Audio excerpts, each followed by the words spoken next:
What's the best drone? Well, that depends.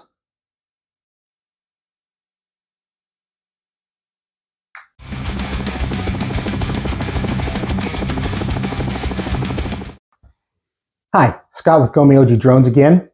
I'm in SDI's Unmanned Aerial Systems program, and this module we've discussed different design considerations. And said in the intro, what's the best drone? Well, it depends. What do you want to use it for? I have in my fleet, if you will, I have an FPV drone, the Avata 2. I have a Mini 4 Pro. And recently, just got for my birthday, thank you, honey, my wife Lisa, got me the Air 3S. Considerably larger than the others. If I want a race car and get the first-person view with the acrobatics, I'm going to go to my Avata 2.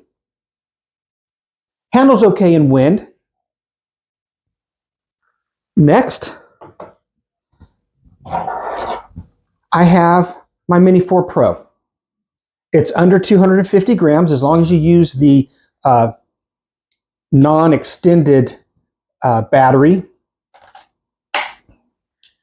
And due to its light weight and small size, doesn't necessarily handle the wind or as well as, say, a larger drone would. This one has a smaller CMOS or camera sensor, less than an inch. So I use this for calm weather, daytime flying primarily. I have here the Air 3S, which significantly larger and as such can handle wind a lot better.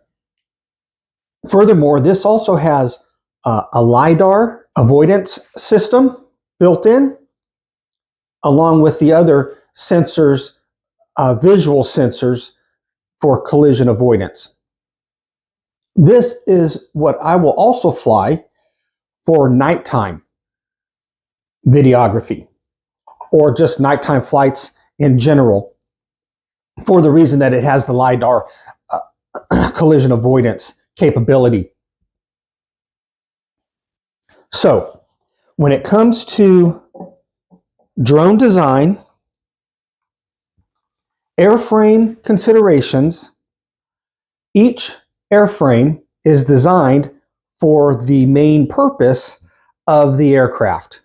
FPV, ducted fans, protect the blades.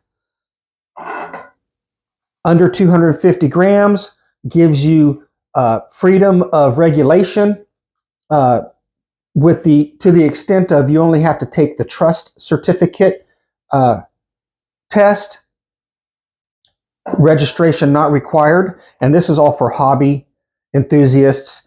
And then also the larger drone here, along with the Avata 2, requires FAA registration and labeling. So there it is, 3 different drones, 3 different missions.